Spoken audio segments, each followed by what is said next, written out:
Hey, what's up, guys? I'm going to revisit a topic that I talked about in previous videos, but I've got a lot of comments on videos that were popular in the past, so I want to revisit it because in looking back, there's a few things that I didn't say and I want to say, and rationale and reasoning of why I would recommend that stack in the first place. Well, first of all, I'm going to say that just give a little disclaimer that obviously if doing steroids and doing excess physiological amounts of testosterone has its risks.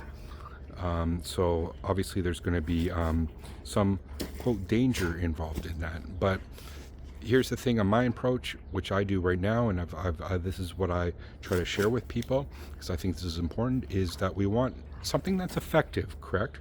We want it to be worthwhile what we're doing, right? We're not doing these things to have no results. There's going to be some results, but there's going to be a cost, which is that there's going to be risks, and what we are going to do is mitigate those risks. Okay, so and this is my goal to put out there with people that I think are in the same boat as me.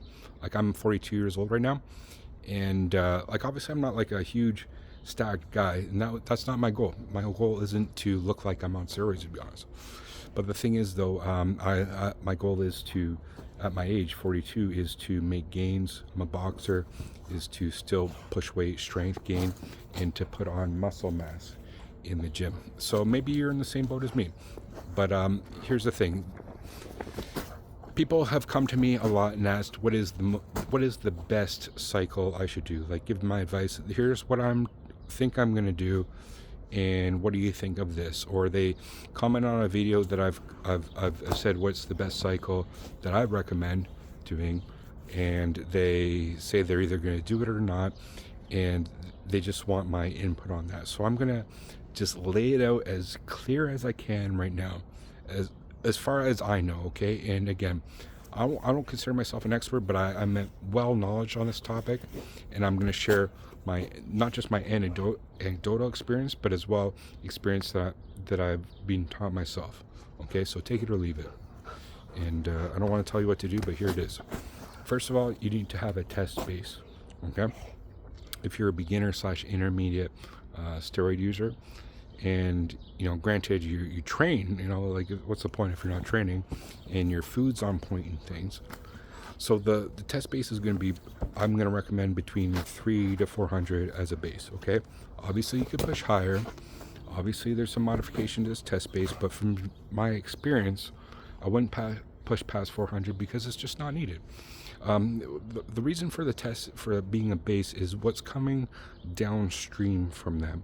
Okay, so one is the estrogen and the other is the DHT, and obviously we don't want those into excess.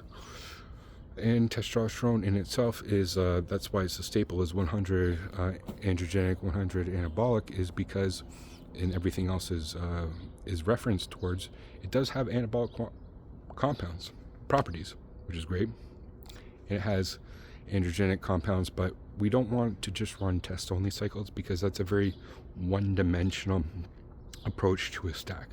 You could, though, like, literally, if you just want to run 250 milligrams a week and test, and you're like 55 years old, Godspeed, you'll be fine. That, like, you could still make gains. But here, we're taking a step up a notch from people who are coming for me for advice. Okay, so this might not be for everybody. What I'm going to recommend is that you, once you bring it up to 300, that you match it 1-to-1 ratio with something like Masteron. I know Masteron's kind of hard to get, but it's a DHT compound. That's going to be the most ideal. It could be enanthate, it could be propionate, but 300 tests, 300 Masteron, and then you kind of titrate up to 400. I wouldn't go past 400, seriously, because every time I go past 400, I run into negative sides, for me anyway. And it's just not needed. Like, you make serious gains on just doing that alone. Okay, now after that, you add a third compound in, which I recommend being NPP.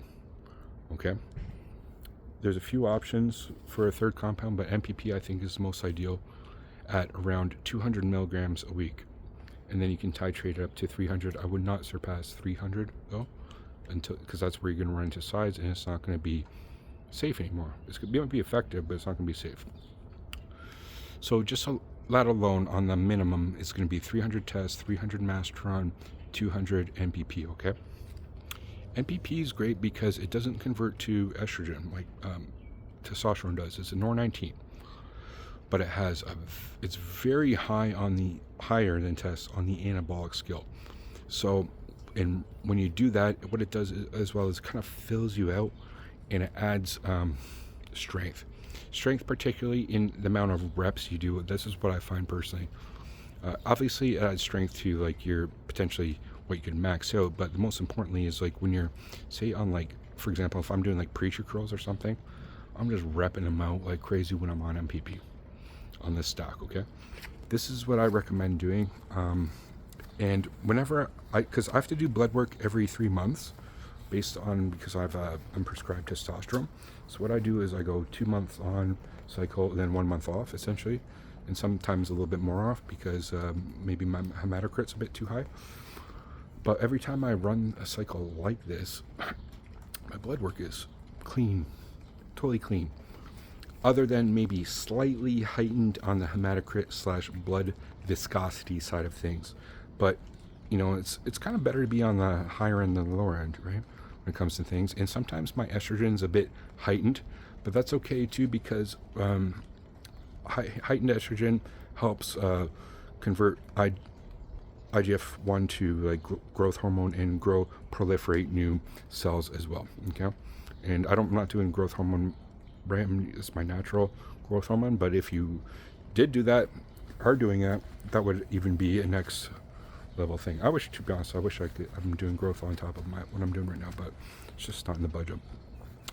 Now, lastly, I'm going to mention is that you add Anavar in the last 6 weeks of the cycle.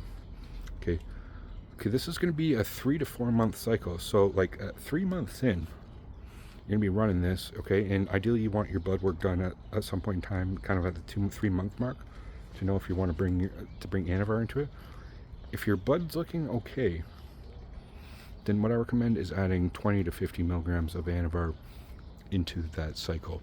Now, for 6 weeks, because if you run past 6 weeks, it's going to crush your HDL, and you don't want HDL to be crushed for too long, cardiovascular issues, blah, blah, blah.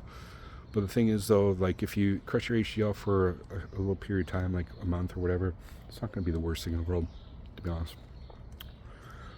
This is going to be the most ideal cycle I can think of that's going to be safe and effective. Obviously, you can run 300-400 tests and like some Trembolone and probably get better results. But you're gonna have probably not going to sleep. You might sweat when you sleep. It's not going to be sustainable. It's not a long-term sustainable thing to do. Okay, so what I'm recommending is based on people who are reaching out to me and giving my best advice. Again, I'm not an expert, but I think what I'm saying is very valid. And for you experts out there who might be listening, give your input, give your criticism, give your, anecdotal evidence or other evidence. But I think a test base that's not too high, a Masteron 1-to-1 ratio, and then MPP. I don't want to say like half the dose. Like you could start to push the MPP maybe a little bit up, but when I start pushing past 300, I start running into maybe some psychological problems. So 300, I'm going to recommend as being, the tops for what I would recommend. But then once you add the Anavar and things on top of that at the end of the cycle, there's no reason why you cannot make huge gains on that cycle. And this is the one thing that I've repeated. I've made videos exactly on this topic in the past. But the thing is, though, these types of videos, like on this exact topic, are the ones that are most popular. And I think these are things that people are looking for, guys are looking for, especially who, and I just want to give my advice, because I think this, if you're going to do steroids, you're going to do it anyway. I'm not going to say do them or don't do them. To be honest, for a lot of people, I recommend don't do them. But if you're going to do them, do them. If you're going to do them right. And I'm going to explain the best way that I think is right, if that makes sense. So let me know in the thoughts what your comments are. And let me know if I'm wrong. Let me know if, my advice is bad or good or, could be improved. I really love to hear that. So anyway, there it is. Thanks for watching, guys. Peace.